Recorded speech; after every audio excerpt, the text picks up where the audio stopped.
The question is on CTC training capability at home station. How can we resource CTC-like capabilities amid significant budget cuts and training? Do you see a different role for our CTCs in the future? Well, that's a great question. I think the good news is that the information age and technology available allow us to put in sort of low overhead drivers. Some of the systems that I've seen and the cost of those systems will give us a CTC-like capability at home station. The larger issue is that of a training strategy and how do you use your CTCs then. And an argument I would make is say you're in the CEF pool or without an assigned deployable mission. You've been linked to a downrange contingency and you've got training teams or intel teams that are supporting a combatant commander. So you go through a training cycle of a year of doing that. What's the culminating event? And I think the key will be to make the combat training centers, if in fact you do not deploy your entire organization, making the combat training centers have the level of realism and the level of challenge that we would expect if in fact you had deployed to that contingency.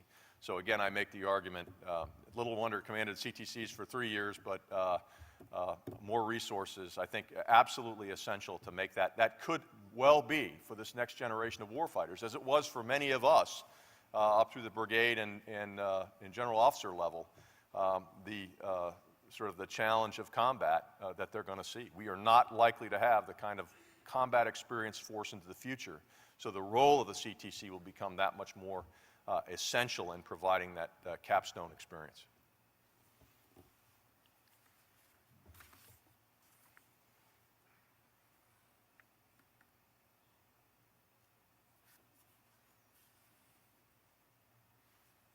Are slides available for distribution? Why, yes. You can have my set at AUSA.org next week. It's a good one. Do you see psychological warfare playing a role in future conflicts during the Vietnam War?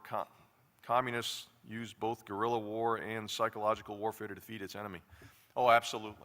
Absolutely. And I think the key will be how we structure that capability, where it resides in the future. And again, this soft conventional force integration, civil affairs capability, PSYOPs, how all that fits together. In fact, General Odierno is with the SOCOM talks today, and we're talking about the way ahead on that. But absolutely see that as an essential characteristic of future warfare. I mean, the key is that when you look at what these enemies are capable of, when you look at what happens in the cyber world, what happens in things like the banking world, and again, the ability, what would happen if we started a war off by crashing every bank account of every senior leader in the United States military? I mean, think of the implications of that as people deployed off to combat.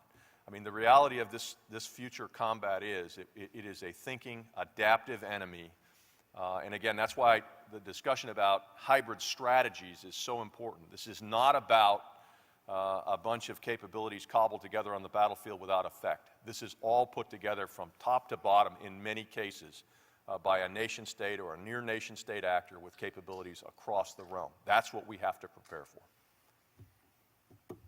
Okay, we're out. Well, thank you very much.